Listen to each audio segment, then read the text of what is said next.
बिस्मिल्लाहिर्रहमानिर्रहीम। अस्सलाम वालेकुम डियर फ्रेंड्स, कैसे हैं?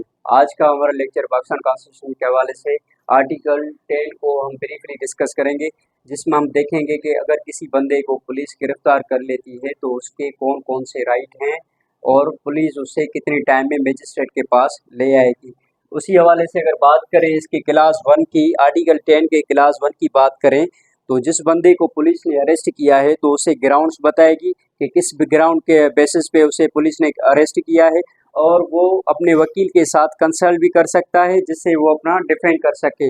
ये आर्टिकल 10 के क्लास 1 में बताया गया है कि अगर किसी बंदे को पुलिस ने गिरफ्तार किया है तो वो उसे अपने ग्राउंड्स भी बताएगी कि किस ग्राउंड के बेसिस पे उसे गिरफ्तार किया गया है, और उसे लीगल प्रैक्टिशनर के बारे में भी राइट दिया गया है कि वो उससे कंसल्ट भी कर सके और अपना डिफेंड भी कर सके।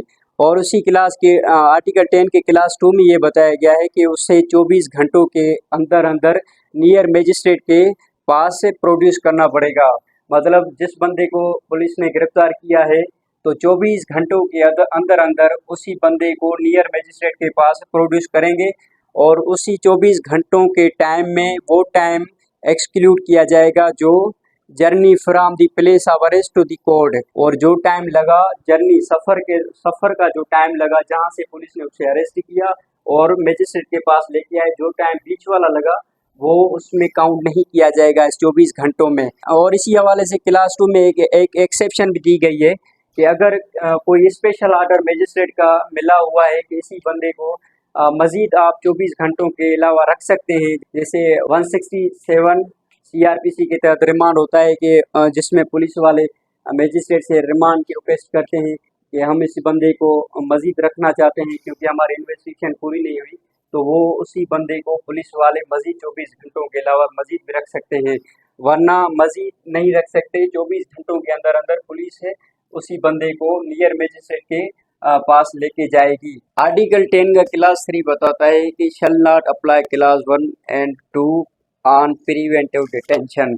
ये जो क्लास 1 और क्लास 2 है वो प्रिवेंटिव डिटेंशन पर अप्लाई नहीं होगा। मिसाल के तौर पर आर्टिकल क्लास 1 में बताया गया है कि ग्राउंड्स बताने पड़ेंगे, उसको मजिस्ट्रेट के पास 24 घंटों में लाना पड़ेगा, तो ये सारी चीज़ें ना उस प्रिवेंटिव डिटेंशन पर अप्लाई नहीं होगी। प्रिवेंटिव डिटेंशन हम उसे कहते हैं कि शक की बुनियाद पर किसी बंदे को गिरफ्तार करना कि ये बंदा कोई ऑफेंस ना कमिट कर ले, तो उसे हम प्रिवेंटिव डिटेंशन कहते हैं। क्लास 4 में प्रिवेंटिव डिटेंशन की डेफिनेशन दी गई है कि अगर कोई बंदा पाकिस्तान के इंटीग्रिटी, सिक्योरिटी या डिफेंस ऑफ पाकिस्तान या एक्सटर्नल अफेयर्स या पब्लिक ऑर्डर या मेंटेनेंस ऑफ सप्लायर्स या सर्विस के अगेंस्ट वो कोई काम करता है तो उसे हम प्रिवेंटिव डिटेंशन कहते हैं। इसका जो प्रिवेंटिव डिटेंशन का जो ड्यूरेशन होता है वो 3 मंथ तक एक बंदे को हम डिटेन कर सकते हैं। और इसी क्लास में एक एक्सेप्शन भी दी गई है कि अगर रिव्यू बोर्ड चाहे तो उसकी जो टाइम टेन्योर है वो बढ़ा सकती है। रिव्यू बोर्ड होता क्या है? रिव्यू बोर्ड में 2 तरह की कमेटी बैठती है।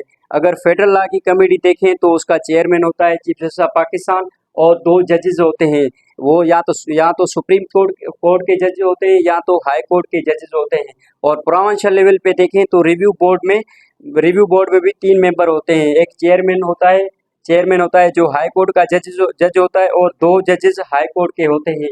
ये जजेस या तो करंट सिटिंग जजेस भी हो सकते हैं या रिटायर्ड जजेस भी हो सकते हैं, रिव्यू बोर्ड कमेटी के मेंबर हो सकते हैं।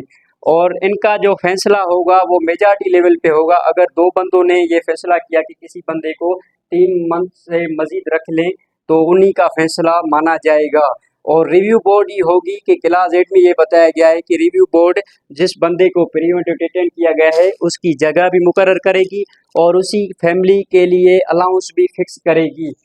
ये क्लास 8 में मेंशन है। और क्लास 5 में बताया गया है कि 15 दिनों के अंदर जिस बंदे को प्रिवेंटिव डिटेन किया गया है उसको ग्राउंड्स भी बताएंगे कि ये इस ग्राउंड के बेसिस पे उससे गिरफ्तार किया गया है, और उसे opportunity of making a representative against the order, और उसे मौका दिया जाएगा कि वो उसके अगेंस्ट में जो ऑर्डर हुआ है उसके लिए वो अपना वकील चुने। और इसमें भी एक एक्सेप्शन है कि अगर वो मामला पब्लिक इंटरेस्ट के अगेंस्ट होगा तो उसे वो ग्राउंड्स नहीं बताए जाएंगे कि किस ग्राउंड के बेसिस पे उसे डिटेन किया गया है। और बात करें क्लास 6 की तो जिस अथॉरिटी ने उसे गिरफ्तार किया है वो डॉक्यूमेंट सेंड करेगी रिव्यू बोर्ड को, अप्रोप्रिएट रिव्यू बोर्ड को। अप्रोप्रिएट रिव्यू बोर्ड का मतलब अगर फेडरल लॉ रिव्यू बोर्ड है तो उसे डॉक्यूमेंट सेंड करेगी, अगर प्रोविंशियल लॉ रिव्यू बोर्ड है तो उसे डॉक्यूमेंट सेंड करेगी। मगर इसमें भी एक एक्सेप्शन है, वो किस सूरत में जो डॉक्यूमेंट केस के रिलेटेड है वो किस सूरत में नहीं भेजेगी। अगर कोई सेक्रेटरी ऑफ गवर्नमेंट का कोई डॉक्यूमेंट ऑर्डर साइन सील करके गवर्नमेंट को भेजता है कि ये जो मैटर है पब्लिक मैटर है, तो उस सूरत में जो अथॉरिटी है वो केस के मुतालिक जो भी डॉक्यूमेंट्स हैं वो रिव्यू बोर्ड को नहीं भेजेगी। क्लास 7 में प्रिवेंटिव डिटेंशन का ड्यूरेशन बताया गया है कि 24 महीनों के अंदर अगर किसी बंदे ने पब्लिक इंटरेस्ट के अगेंस्ट कोई एक्शन लिया है तो उसे 8 मंथ के अंदर अंदर उसे आज़ाद किया जाएगा। अगर किसी ने कोई और ऑफेंस किया है तो उसे 12 मंथ के अंदर अंदर आज़ाद किया जाएगा। दूसरे ऑफेंस का मतलब एक्सटर्नल ऑफेंस किया या मेंटेनेंस सप्लायर सर्विस किया तो उसे 12 मंथ के अंदर अंदर रिहा किया जाएगा। मगर जिस बंदे ने इंटीग्रिटी या पाकिस्तान की अजमत के खिलाफ या सिक्योरिटी या पाकिस्तान की सिक्योरिटी के खिलाफ या डिफेंस ऑफ पाकिस्तान के डिफेंस के खिलाफ कोई एक्शन लिया है तो उससे कभी भी आज़ाद नहीं किया जाएगा। ये पाकिस्तान गवर्नमेंट की मर्जी होगी कि वो जब तक चाहे उसे अपने कैद में रख सकती है। तो आज हमने आर्टिकल 10 को ब्रीफली डिस्कस किया।